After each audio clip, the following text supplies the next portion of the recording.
February 1945. The Nazi war machine is collapsing in blood and fire. The deadliest conflict in human history is finally coming to an end, or so the world believes. But the true battle for the future isn't happening in the trenches. It is happening in a secretive, heavily guarded palace on the shores of the Black Sea. 3 men have gathered around a single table. Together, they hold the power to carve up the globe like a cake. What happened over those 8 days wouldn't just end World War II. It would ignite the Cold War. Inside the Livadia Palace, the atmosphere is toxic, not just from the endless cigar smoke, but from the deep paranoia between the big 3. First, Winston Churchill, the British bulldog. He arrived desperate to save a crumbling global empire, deeply suspicious of Soviet intentions. Across from him, Franklin D. Roosevelt, the visionary American president. But FDR was secretly dying, exhausted. His only goal was to secure peace through a new United Nations. And then, there was Joseph Stalin, a ruthless dictator who had already sacrificed 20 million of his own people to defeat Hitler. Stalin wasn't there to negotiate peace. He was playing a master game of chess. He wanted a massive buffer zone in Eastern Europe, and he knew the West was too weak to stop him. The year was 1945.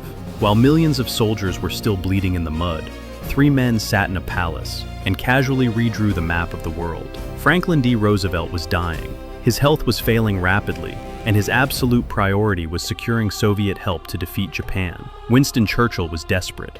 He watched the British Empire crumbling, terrified of the massive Red Army sweeping across Europe.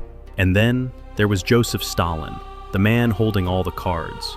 His troops already occupied half of Europe, and he had no intention of leaving. The central tragedy of Yalta was Poland. The very country the Allies went to war to defend in 1939 was quietly handed over to the Soviet Union. Stalin promised free elections in Eastern Europe. It was a promise he never intended to keep. With a few strokes of a pen, millions of people were condemned to decades of brutal communist dictatorship. The Iron Curtain was born. 2 months after Yalta, President Roosevelt was dead. The fragile alliance he tried so hard to build was already crumbling. Harry Truman took his place. He had no illusions about Stalin's true intentions. The friendly Uncle Joe facade was completely over. In Poland, the promised free elections never happened. Soviet secret police systematically arrested democratic leaders. The betrayal was complete. Churchill, seeing the nightmare unfold, delivered a chilling warning.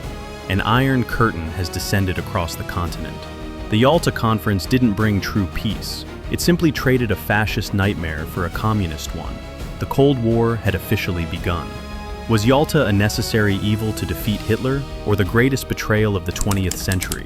Let us know in the comments.